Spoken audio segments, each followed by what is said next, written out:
Hello again. Now, talks about stage 8 or speculation about a possible stage 8 power cuts just is not going away. That's despite Electricity Minister Kgosientsho Ramokgopa assuring the nation that he doesn't anticipate any higher stages, especially now as we head towards winter. But what does this mean for the food sector? Consumer Expert Moeshfieka Botha is joining us now just to share some of her insights and maybe share with us what she's picking up.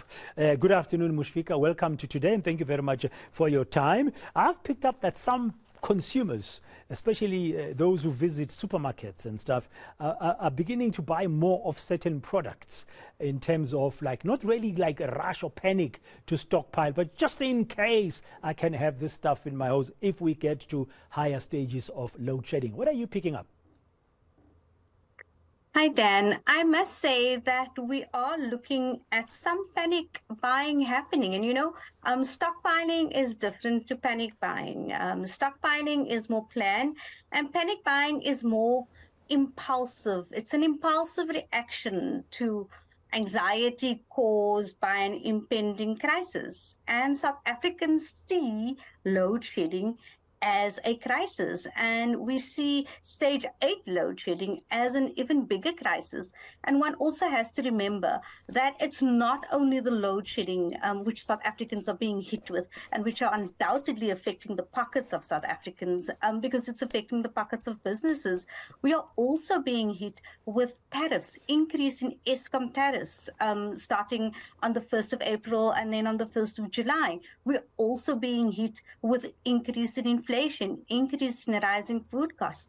And we're also looking at the Monetary Policy Committee, perhaps even raising the repo rate by another 25 to 50 basis points come April. So I can understand that South Africans are panicked. And this panic might not be based on a food shortage right now, but it's based and it's rooted in fear of the crisis expanding, in fear of the crisis that we are in, getting bigger and becoming overwhelming.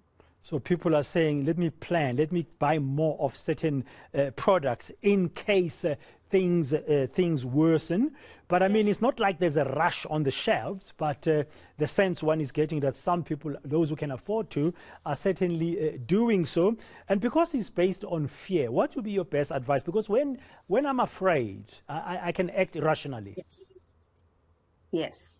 And that is a concern, that people are going to start making bad financial decisions because they are panicked. When people are panicked, we don't make the best, like you said, rational decisions. Already we are in a country where communication about finance is not what it should be. So we find creditors and we find people in the financial sector speaking to consumers in a manner which is sometimes very jargonized, very intimidating, sometimes even condescending. And that, coupled with the fear, makes people not know where to turn and makes them make irrational decisions. I would advise people to please not stop paying insurances, not to skip debt repayments. I would advise people to rather sit down and rationally discuss either with a financial advisor, with your insurance advisor, with your debt counselor, with your creditor, to go and find out, first of all, exactly what your options are, exactly what your financial position is, but to please not rush out and make rash financial decisions based on what you think could be happening. We have seen the stages of load shedding decrease recently, and we're hoping that the Minister of Electricity can make a change in the coming months. But I really wouldn't like South Africans to get themselves into further financial doldrums by panicking about something which might not happen. Yes, that's a very valid point there, to temper things down. I just spoke to an official of the National Union of Mine Workers, Moeshfieka, just before our interview, who's based on the Highveld, which is where most of the power stations are. Not all of them. Most of our power stations, you find them on the Mpumalanga Highveld. And he says there's been an improvement in management, but there are concerns about corruption. So things might actually look up and look better. So be very mindful how you behave. And I mean, it's not only about food, it's also about other products. Absolutely. And we also have to realize that when we get into the situation, we kind of, again, make we get to distinguish between the haves and the have-nots. Because what's going to happen is the people who have the money to buy are going to buy, and they are in all probability, because they're going to buy, the demand will be higher, and then the people who don't have, they have nots, are not going to be able to afford the goods at the higher prices. We're also looking at a fact whereby people who have are going to stockpile more than they need, and they will end up not being enough for the people who don't have. So these factors all have to be taken into consideration.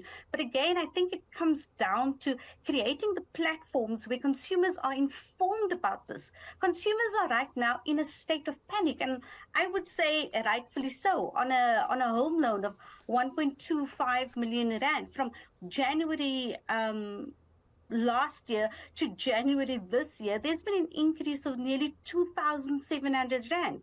Now, the chances are that the person paying 2,700 rand extra or 3,000 rand extra on a bond has not had that increase in his or her salary.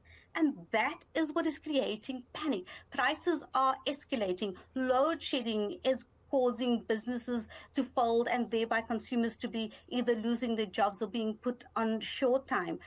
Inflation is rising. Things are not looking good, and because we do not necessarily have the platforms where consumers are educated and told, look, this is what's going to happen, this is how you could do it. So thank you once again to you, Dan, and to the station for allowing me this platform where we can try and educate and assist consumers with how they can better manage their finances in the space that we are currently in. Yeah, and avoid panicking, Moeshfieka. As you say, there's no need for that. And I understand, Moeshfieka, that since Friday was the start of the month of Ramadan. If you're fasting, I wish you well over the holy month of Ramadan. And